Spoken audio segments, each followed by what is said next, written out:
जी बोले ठीक है। तो दोनों साथ में बैठे हैं। बैठे खाली दोनों की पड़ोसी गई।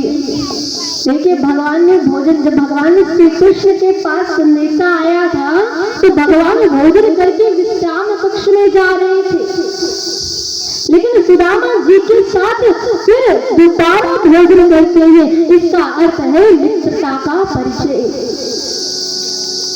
मित्र के साथ भोजन करने में बड़ा ही सुख प्राप्त होता है।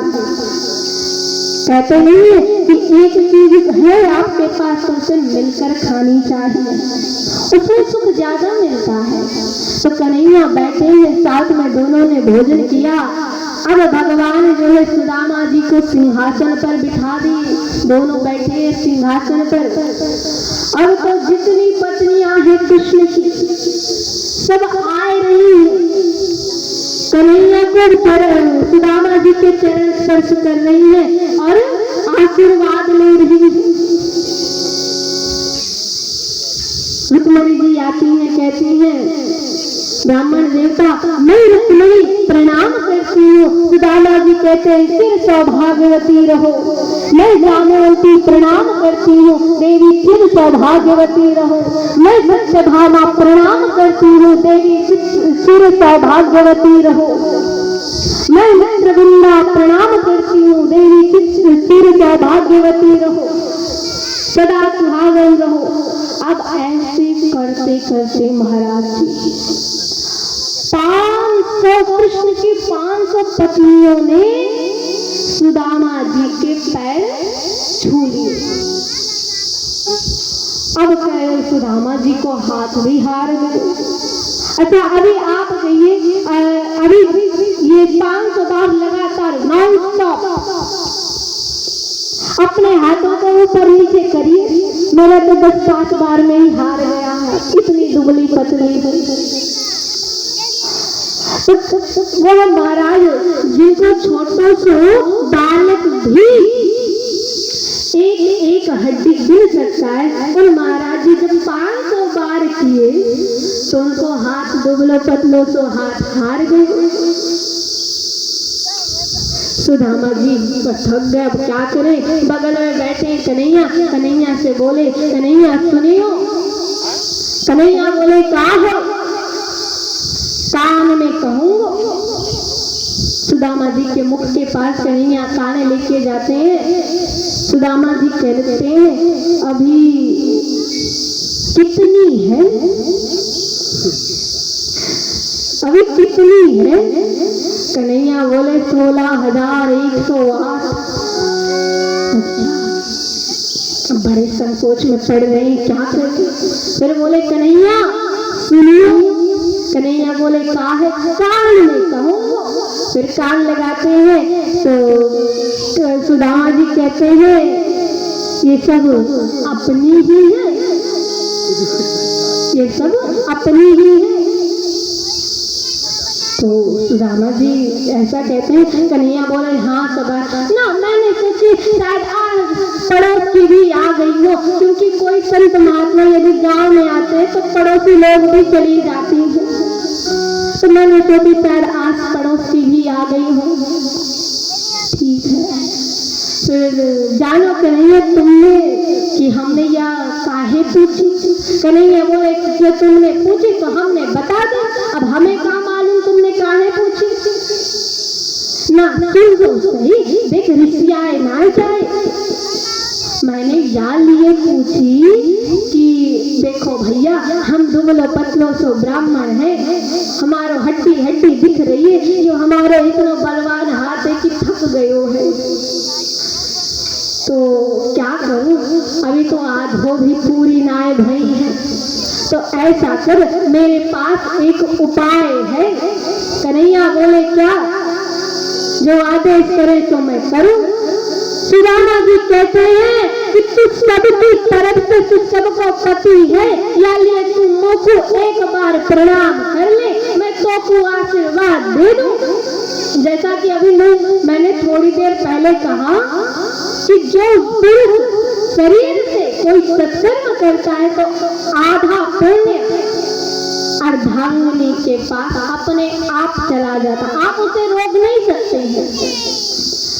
तो यार ये तू सबकी तरफ से प्रणाम कर ले, बच्चों को एक बार में आशीर्वाद दे दो, सबके पास पहुंच जाएगा और डायरेक्ट पहुंच जाएगा। कन्हैया ऐसा ही करते हैं, आशीर्वाद हुआ सब कुछ, नहीं तो सप्ताह भर तो आशीर्वाद की कथा होती। प्रेम से बोलिए जय श्री कृष्ण। जय श्री कृष्ण। और कृष्ण सुदामा सब जो है विश्राम कक्ष में जाते हैं। अतिथि कक्ष में सुदामा जी हैं। इतने में कन्हैया आते हैं, बिना दरवाजा खटखटाए अंदर घुस जाते हैं और सुदामा जी देखते हैं आगे, अब पोटली कहाँ छुपाए, तकिया के नीचे छुपा लेते, तकिया के नीचे छुपा ले। नाना ये कन्हैया बड़ो ज्यादा शातिर है, कहीं से भी ये ढूंढ लेगा, तो अपने दाहिनी कक्ष में छुपा लिया। आओ कन्हैया बैठो, बिठाया, कन्हैया बैठे और दोनों का संवाद शुरू हुआ। इतने में 16,108 रानियां सभी इसी कक्ष में आकर जम के बैठ गई।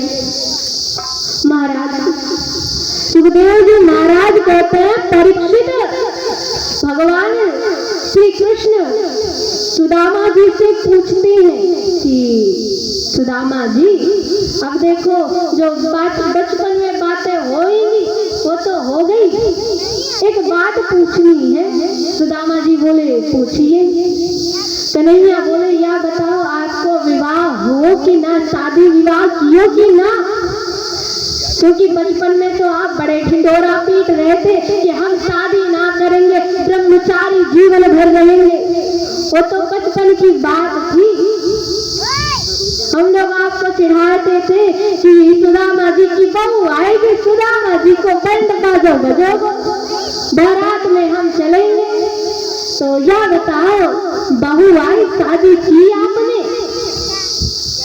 सुदामा जी बोले देखो अब मेरो मन तो ना था, लेकिन माँ बाप ने जिद करी तो वो करनी पड़ी। तो आपको भाभी को नाम है सुशीला। कन्हैया बड़े प्रसन्न हुए, बड़ो सुंदर नाम है।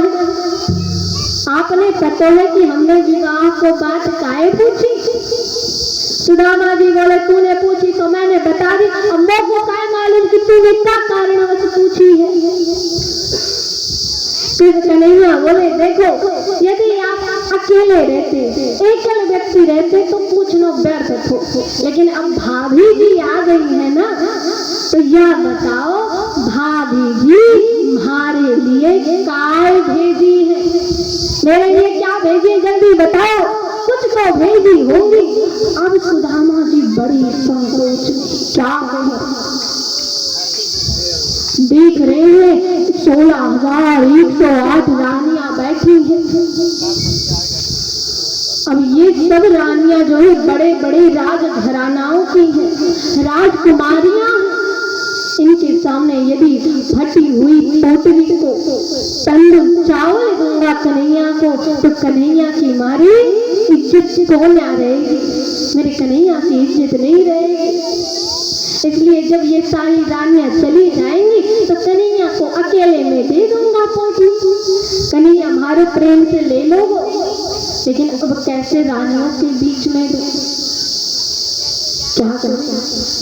अब सुदामा जी बात पलटने की कोशिश कर रहे हैं, लेकिन ये रानियां जमकर बैठ गई हैं। भैया हम तो देख के रहेंगे भाभी जी क्या देके भेजी है इनको, हम तो देख के रहेंगे। जम के बैठ गई है महाराज।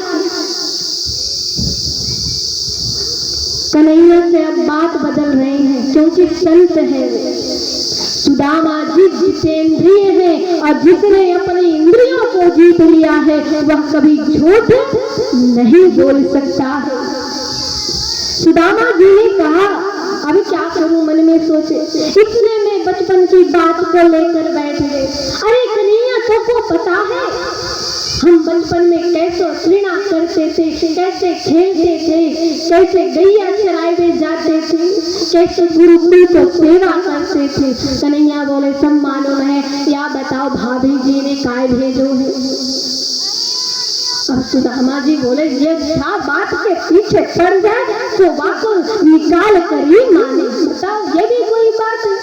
देख कन्हैया भाभी भाभी की बात में करेंगे, वो तो भाभी जी बात में आई है, पहले अपने बचपन की बातों को तो कर ले, उसको तरोताजा कर ले। सुदामा जी फिर बात पलटते हैं। सबको पता है पूरे गुरुकुल में गुरुजी कहते थे कि सबसे तेज, सबसे विद्वान, सबसे बढ़िया बालक सुदामा है और सबसे उद्यमी, सबसे चंचल बालक कृष्ण है। फिर भी हमारी कितनी मित्रता, घनिष्ठ मित्रता थी।